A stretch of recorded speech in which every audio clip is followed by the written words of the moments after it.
एक बार उड़ीसा के पुरी शहर में एक बुजुर्ग साधु समुद्र किनारे ध्यानमग्न थे।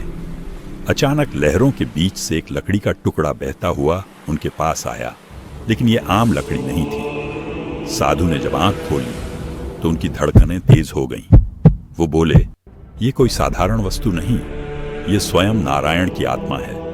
कहा जाता है कि उसी दिव्य लकड़ी से आज के जगन्नाथ मंदिर की मूर्तियां बनी और तब से लेकर आज तक ये मंदिर सिर्फ एक इमारत नहीं बल्कि अनगिनत रहस्यों का घर बन गया।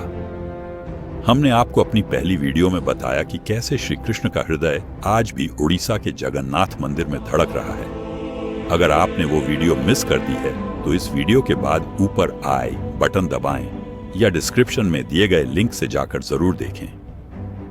रहस्य 1, मूर्तियां क्यों बदलती हैं? हर 12 से 19 साल में जगन्नाथ, बलभद्र और सुभद्रा की मूर्तियां किसी और मंदिर की तरह पत्थर की नहीं बल्कि नियम की लकड़ी से बनी होती है, जिन्हें हर 12-19 साल में एक विशेष प्रक्रिया से बदला जाता है, जिसे कहते हैं नवकलेवर। लेकिन दिलचस्प बात यह है कि इस प्रक्रिया के दौरान मंदिर का पूरा शहर अंधेरे में डूबा होता है और जो पुजारी नई मूर्तियों में ब्राह्मण तत्व यानी आत्मा स्थानांतरित करता है वो अक्सर कुछ महीनों बाद ही मर जाता है। क्यों? क्योंकि कहा जाता है वो श्री कृष्ण की दिव्य ऊर्जा को सीधे देख लेता है, जो कोई इंसान सहन नहीं कर सकता। रहस्य 2, मंदिर के ऊपर उड़ते पक्षी क्यों नहीं दिखते? पुरी का जगन्नाथ मंदिर भारत के सबसे ऊंचे मंदिरों में से एक है, लेकिन हैरानी की बात यह है कि मंदिर के ऊपर कोई पक्षी, ड्रोन या हवाई जहाज तक नहीं उड़ता। न ही मंदिर की छाया दिन में कभी जमीन पर गिरती है। ये कोई तकनीकी करिश्मा नहीं, ये एक अलौकिक संरचना का प्रमाण है जिसे आज भी कोई वैज्ञानिक नहीं समझ पाया। रहस्य 3, समुद्र की लहरें मंदिर के पास क्यों चुप हो जाती हैं? पूरी समुद्र के किनारे बसा है, पर जैसे ही आप मंदिर के मुख्य द्वार सिंहद्वार के पास पहुंचते हैं, लहरों की आवाज गायब हो जाती है। फिर जैसे ही आप बाहर आते हैं, लहरें फिर गूंजने लगती हैं। ये एक ऐसा अकूस्टिक चमत्कार है जो सिर्फ वही अनुभव कर सकता है जो वहां गया हो। और हां, मंदिर के रसोई घर की चिमनी से कभी धुआं ऊपर नहीं जाता, वो नीचे की ओर बहता है। रहस्य 4, रथ यात्रा के चमत्कार। हर साल जगन्नाथ जी की रथ यात्रा होती है जिसमें लाखों लोग शामिल होते हैं, लेकिन इस यात्रा से जुड़े सैकड़ों चमत्कार दर्ज किए गए हैं, जैसे कि लकवाग्रस्त लोग चलने लगते हैं।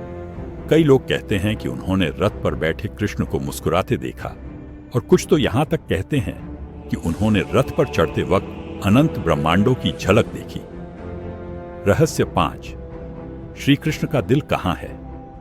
माना जाता है कि जब श्री कृष्ण का अंतिम संस्कार हुआ तब उनका हृदय अग्नि में नहीं जला।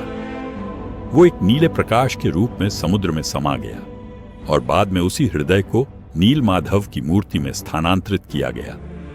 आज भी जब मूर्तियां बदली जाती हैं तो पुजारी कहते हैं कि उनके अंदर एक अजीब कंपन और गर्मी महसूस होती है, मानो कोई दिल सचमुच धड़क रहा हो। जगन्नाथ मंदिर जितना दिखता है उसे कहीं ज्यादा छुपाता है। कई कहते हैं ये मंदिर धरती पर बना वो पोर्टल है जो सीधे वैकुंठ तक जाता है। कुछ कहते हैं यहां समय ठहर जाता है, और कुछ कहते हैं यहां श्री कृष्ण आज भी मौजूद हैं, एक धड़कते हुए रहस्य के रूप में।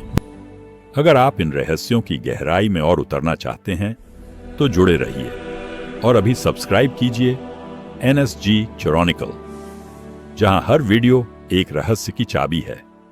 बेल आइकॉन दबाएं और जानिए वो बातें जो इतिहास की किताबों में नहीं मिलती।